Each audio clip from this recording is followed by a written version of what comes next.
ಇನ್ನು ಐವಿಎಫ್ ಮೂಲಕವಾಗಿ ಗರ್ಭಿಣಿಯಾಗಿರುವ ನಟಿ ಭಾವನಾ ಅವರೊಟ್ಟಿಗೆ ನಮ್ಮ ಪ್ರತಿನಿಧಿ ಮಾಲ್ತೇಶ್ ಜಗ್ಗಿನ್ ಚಿಟ್ಚಾಟ್ ನಡೆಸಿದ್ದಾರೆ. ಬನ್ನಿ ನೋಡೋಣ.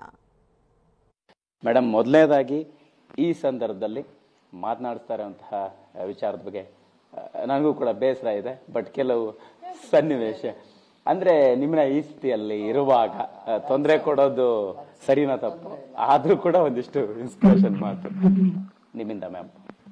ನನಗೊಂದು ಸಂತೋಷ ಏನಪ್ಪಾ, ನಮ್ಮ ದೇಶದಲ್ಲಿ ಈಗಿನ ಸ್ಥಿತಿಯಲ್ಲಿ ಅಫ್ಕೋರ್ಸ್ ಈ IVF ಅಂತ ಹೇಳ್ತೀವಿ, ಇನ್ವರ್ಟಿವ್ ಫರ್ಟಿಲಿಟಿ, ಈಗ ಸದ್ಯಕ್ಕೆ ಇರೋವಂಥದ್ದು ನಮಗೆ ಹತ್ತಿರದಲ್ಲಿ ಕರ್ನಾಟಕ ರಾಜ್ಯದಲ್ಲಿ ಇರೋವಂಥದ್ದು. ಯಾಕಂದ್ರೆ ನಾನು ಟ್ರೀಟ್ಮೆಂಟ್ ತಗೊಂಡಿರೋದು ನಾನು ಇಲ್ಲೇ ಬೆಂಗಳೂರು ನಗರದಲ್ಲೇ ತಗೊಂಡಿರೋದು.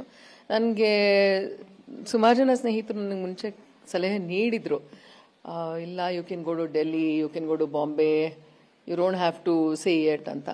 ಆದರೆ ನಾನು ಇದೇ ಸಮಾಜದಲ್ಲಿ, ನಾನು ಇದೇ ನೆಲದಲ್ಲಿ ಬದುಕಬೇಕು, ನನ್ನ ಜೀವನವನ್ನು ಇಲ್ಲೇ ನಡೆಸಬೇಕು ಅಂತ ನಾನು ನಿರ್ಧಾರ ಮಾಡಿಕೊಂಡೇ ಇಲ್ಲಿ ಬಂದಿರೋದ್ರಿಂದ ನನ್ನ ಜೀವನದಲ್ಲಿ ಆಗು ಹೋಗುಗಳ ಬಗ್ಗೆ ಖಂಡಿತವಾಗ್ಲೂ ನಾನು ಒಂದು ಮಾಹಿತಿ ಕೊಡೋದ್ರಲ್ಲಿ ತಪ್ಪಿಲ್ಲ. ಅವ್ರಿಗೆ ಸರಿ ಅನಿಸ್ಬೋದು, ತಪ್ಪು ಅನಿಸ್ಬೋದು, that is a different thing.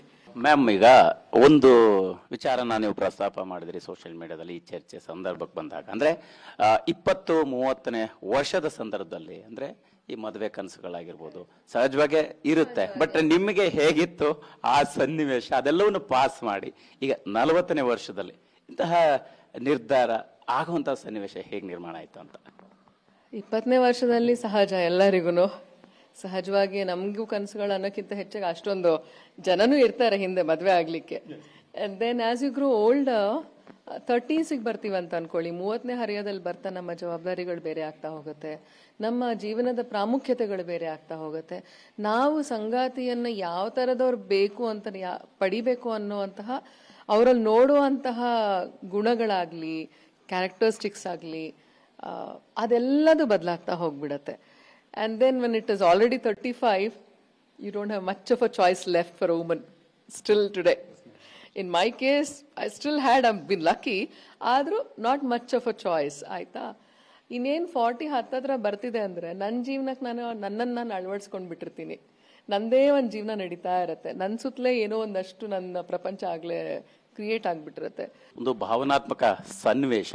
So ಹಾಗಾಗಿ ಅಂದ್ರೆ ನೀವು ಒಂದು ಸಾಲನ್ನು ಬರೆದಿದ್ರಿ, ಸಮಾಜ ಅಪ್ಪ ಯಾರು ಅಂತ ಕೇಳುವಂಥವ್ರಿಗೆ ಕಲೆ, ಸಂಸ್ಕೃತಿ, ಸಂಪ್ರದಾಯ ಉತ್ತರ ಆಗಿರುತ್ತೆ ಅನ್ನುವಂತಹ ರೀತಿಯಲ್ಲಿ ಮ್ಯಾಮ್ ಈ ಪ್ರಶ್ನೆನ ಸಹಜವಾಗಿ ಮುಂದಿನ ದಿನಗಳಲ್ಲಿ ಎದುರಿಸಬೇಕಾಗುತ್ತೆ. ನೀವು ಅದನ್ನ ಹೆಂಗೆ ಸಿದ್ಧ ಆದ್ರಿ ಅಂತ? ನನಗಿಂತ ಹೆಚ್ಚಾಗಿ ನನ್ನ ಮಕ್ಕಳು ಎದುರಿಸ್ಬೇಕಾಗತ್ತೆ. ಮಕ್ಕಳ ಜೊತೆ ಮಾತಾಡ್ಬೇಕಾದ್ರೆ ಇದೆಲ್ಲ ಬಂದೇ ಬರುತ್ತೆ. ಅದಕ್ಕೆ ನಾನು ಹೇಳಿದ್ದು, ನಾನು ಅವ್ರನ್ನ ಯಾವುದೋ ಹಾಸ್ಟೆಲಲ್ಲಿ ಹಾಕಿ ನಾನು ಕತ್ಲಲ್ಲಿ ಇಡೋಕೆ ಇಷ್ಟಪಡಲ್ಲ. ಸಮಾಜ ಇದೆ, ಇದರಲ್ಲಿ ಅಪ್ಕೊಳ್ಳೋರು ಇದ್ದಾರೆ, ಒಪ್ಕೊಳ್ಳೋರು ಇದ್ದಾರೆ, ಕೆಲವರು ಒಪ್ಕೊಳ್ದೆ ಇರೋರು ಇದ್ದಾರೆ. ಆದರೆ ಇದು ಎರಡೂ ಇದೆ ಸಮಾಜ ಅನ್ನುವಂಥದ್ದು ಖಂಡಿತವಾಗ್ಲೂ ನನ್ನ ಮಕ್ಕಳಿಗೆ ಗೊತ್ತಾಗಬೇಕು.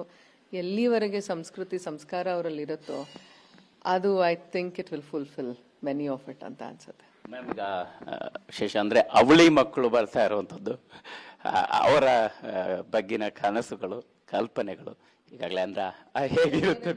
ಎಲ್ಲರೂ ನನ್ ಕೇಳ್ತಾ ಇದ್ದಾರೆ, ನನ್ನ ಫ್ರೆಂಡ್ಸ್ ಐಡೆಂಟಿಕಲ್ ಹೆಂಗಿರ್ತಾರಂತ ಗೊತ್ತಿಲ್ಲ ಅಂತ. ಆಮೇಲೆ ನಾನು ಕೇಳಕ್ ಹೋಗಿಲ್ಲ ಡಾಕ್ಟರ್ಗೆ. ದಿಲ್ ಬಿ 1 ಪೌಚ್, ಡಬಲ್ ಪೌಚ್ ಅಂತೆಲ್ಲ ಏನೋ ಹೇಳಿದ್ರು ನನ್ನ ತಂಗಿ ಫ್ರೆಂಡ್ಸ್ ಎಲ್ಲ. ನಾನು ಅಷ್ಟೊಂದು ಇದು ಮಾಡಕ್ ಹೋಗ್ಲಿಲ್ಲ. I am just waiting. ಏನೇ ಆಗ್ಲಿ, ಮೇನ್ ಆಗಿ ಅವ್ರು ಹೇಗಿರ್ತಾರೆ, ಏನಾಗ್ತಾರೆ ಅನ್ನೋಕ್ಕಿಂತ ಹೆಚ್ಚಾಗಿ ಅವ್ರಿಗೆ ನಾನು ಎಷ್ಟು ಪ್ರೀತಿ ಕೊಡಬಲ್ಲೆ, ಅವ್ರು ನನಗೆ ಎಷ್ಟು ಪ್ರೀತಿ ಕೊಡಬಲ್ಲರು, I think that is more important. ಆದರೆ ನನ್ನ ಈ ನಿರ್ಧಾರಕ್ಕೆ ಎಲ್ಲರೂ ಒಪ್ಪಿಗೆ ಕೊಟ್ಟಿರೋದು ನನಗೆ ಇನ್ನೂ ಜಾಸ್ತಿ ಶಕ್ತಿ ಬಂದಂಗಾಗಿದೆ ಅಂತ ಹೇಳಬಹುದು. Thank you.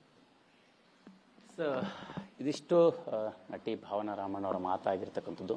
ಮಹಿಳೆ ಕೇವಲ ಹಣ ಮಾಡೋದ್ರಲ್ಲಿ ಅಥವಾ ದುಡಿಯೋದ್ರಲ್ಲಿ ಮಾತ್ರ ಸ್ವಾವಲಂಬಿ ಅಲ್ಲ. ಸೊ ತಮ್ಮ ಪ್ರತಿ ಬದುಕಿನದ್ದಕ್ಕೂ ಕೂಡ ಪ್ರತಿ ಹಂತದಲ್ಲೂ ಕೂಡ ಸ್ವಾವಲಂಬಿ ಆಗಬೇಕು ಅನ್ನುವಂತಹ ನಿಟ್ಟಿನಲ್ಲಿ ನಾವು ತೆಗೆದುಕೊಂಡಿರ್ತಕ್ಕಂತಹ ನಿರ್ಧಾರ ಅನ್ನುವಂಥ ಮಾತುಗಳನ್ನು ಹೇಳಿರ್ತಕ್ಕಂಥದ್ದು. ಕ್ಯಾಮ್ರಾ ಪರ್ಸನ್ ಬಾಲಾಜಿ ಜೊತೆ ಮಾಲ್ತೇಶ್ ಜಗ್ಗಿನ್, TV9 ಬೆಂಗಳೂರು.